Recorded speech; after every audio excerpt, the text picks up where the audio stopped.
How many times has this happened to you? Okay, today class we're going to talk about the quicksort algorithm.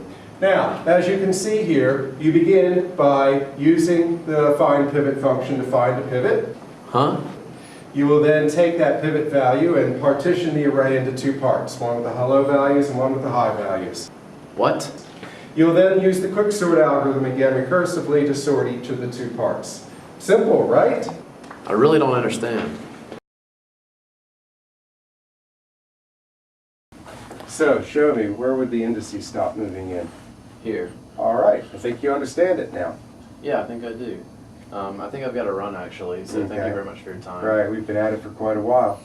This was really helpful. Do you think we could do this in class? Well, unfortunately, to do this in class, I'd have to get everything worked out in PowerPoints, and it's really hard to make all those pictures to show how something's sort of moving around in the algorithm like that. Oh well. Okay, well, thank you again for your time. All right, you're welcome. Let's see if there's anybody else waiting for me out here.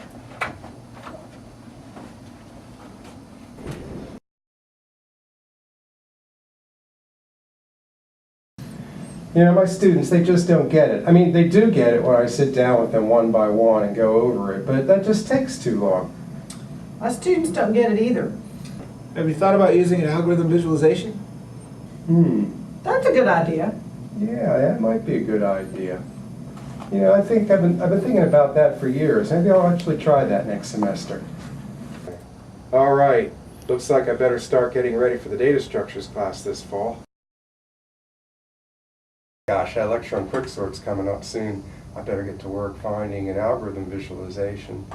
Now, wonder how I'm going to go about finding a good quicksort algorithm visualization.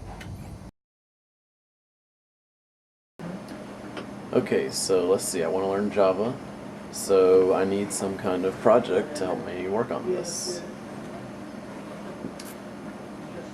Quicksort. Yeah, I had a lot of trouble with that last semester. Maybe I can write a visualization for this. Ah, okay. Here's some stuff on quicksort. No, yeah, that one's not an AV.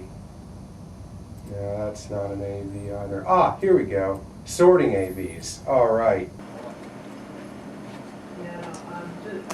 Maybe quicksort's a little difficult for my first visualization, first project in Java. I'll start with maybe bubble sort. That was a lot easier. Oh, bubble sort. Let's try this one.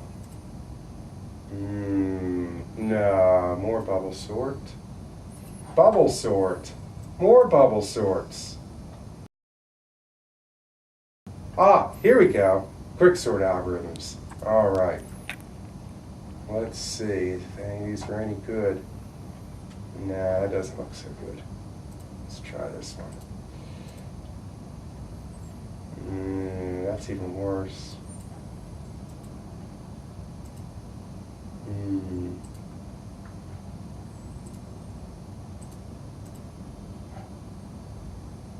Ah, Eureka! That looks good. Okay, we can use this one. I think I found a good algorithm visualization I can use in my quicksort class tomorrow. That's great. Yeah. How do you plan to use it?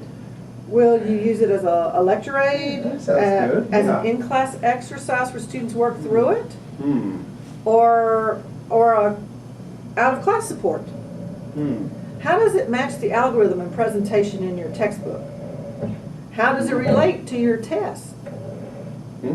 What will you do for your other sort of presentations? Can you use the same examples that you're used to? Will it work on the laptop and projector screen in your classroom? I don't have time for all of this. I don't have time to work this out before tomorrow. I wish there was some place that I could go to find out about this stuff, right? Some place where they've already done this and they tell me what to do. Oh well, maybe next semester.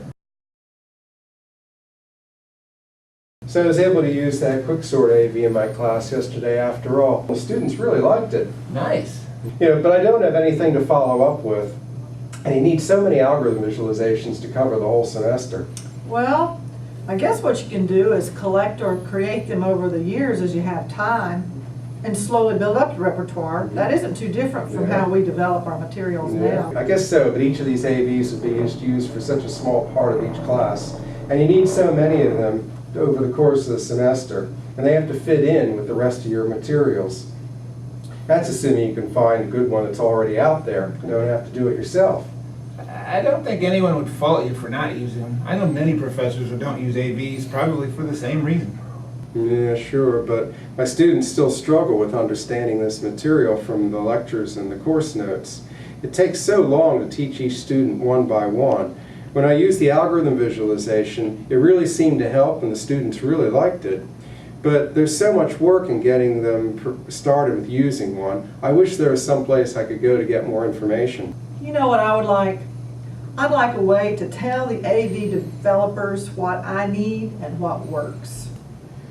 You know, I saw this site the other day, AlgoViz Portal. They have a big catalog with hundreds of AVs sorted by topic.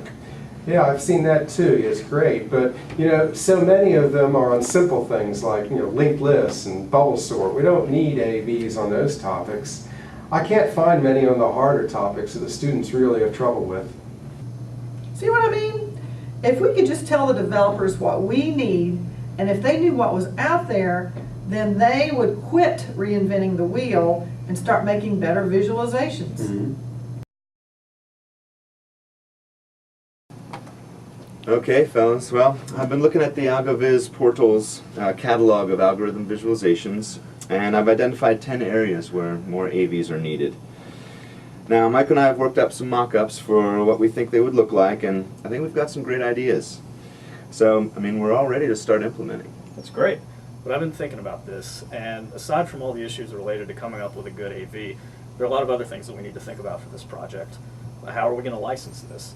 I know that we want to make it open to everyone to use and improve on, but what's the right way to do that? With so many open source licenses, it can get really confusing. Yeah, I'll say. And this is going to be a really big project, bigger than something I've ever done for a class or anything like that, so we're going to have to do a lot of organization. Right, and what about supporting materials? Do we need to include instruction sets, guides, or tutorials? Yeah, boy, that is a lot to think about. I was hoping we could just implement some of these AVs and we'd be done. But it looks like there's a lot more we have to deal with.